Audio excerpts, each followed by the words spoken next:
Hello, brothers and sisters. Father Nathaniel Haslam, National Chaplain for the Lumen Institute, and may the peace of Christ be with all of you.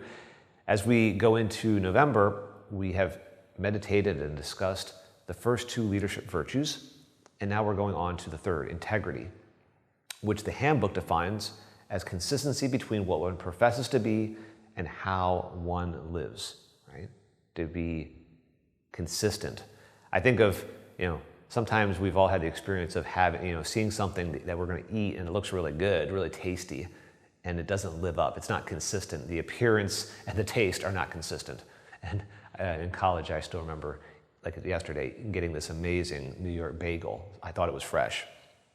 And as I bit into the bagel, this beautiful, amazing bagel, which I was just salivating over the taste I was going to expect to get out of this bagel, I spit it out. It was disgusting. There were cobwebs and mold inside the bagel. I thought I was waiting, in respect, when I told the story before, I'd like waiting for a spider to kind of crawl out from its nest in there. It was so disgusting and nasty. It was inconsistent, right? The appearance and the reality were two different things. And so integrity is all about this consistency between what you profess to be and who you actually are and how you live your life. I know as Christians, and certainly as Lumen members, it would be easy to kind of pat yourself on the back and say, well, of course, just like my website says, I'm a man or I'm a woman of integrity. We all would like to say that. We'd all like to believe that. And perhaps we do think that and believe that. And I hope it's true. But the Lord Jesus always, and our church and our faith, always invite us to do a bit of a dive down. And that's why we take a whole month on this virtue, to look at my life, to look at our lives, and ask with humility, ask with maturity before the Lord, like, Lord, where am I inconsistent? Again, remember, all the virtues are like a beautiful jewel, a beautiful diamond. They have different facets, right? So integrity has different facets.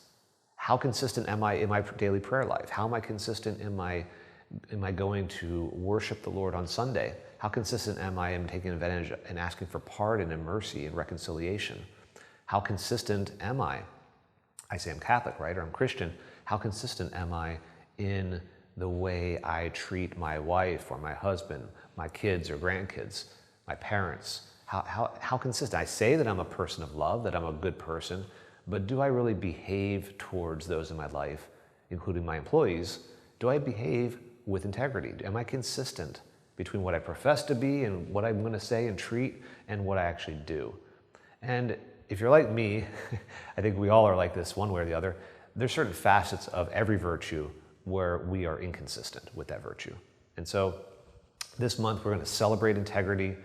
It's good to celebrate and give thanks to God for where we have achieved, with the help of God, a level of excellence in our integrity. But at the same time, it's also a chance to identify, right? And that's a good thing. It's when we identify, okay, here's an area where I'm inconsistent in this relationship, in this way of working, in this way of treating certain people or certain demographics of people. Maybe I'm very selective in terms of ethnicities or age groups, or the way I treat men or the way I treat women, and I'm inconsistent perhaps in the way I show love between certain groups of people. And so that's something to be attentive to, and ask the Lord to continue to purify your heart to be more and more like Himself. So may God bless you this month, praying in particular for you all as Thanksgiving comes. I hope it's a wonderful time with family and with friends, a time to celebrate your faith and also be consistent, right? Be consistent and exercise your influence. Don't be afraid to pray with your family. Don't be afraid to give thanks and maybe have some discussions on how God has blessed your family, blessed your employees. That's an example, perhaps, of where we can show greater integrity in terms of the way we witness to our faith when we celebrate Thanksgiving this month. God bless you and take care.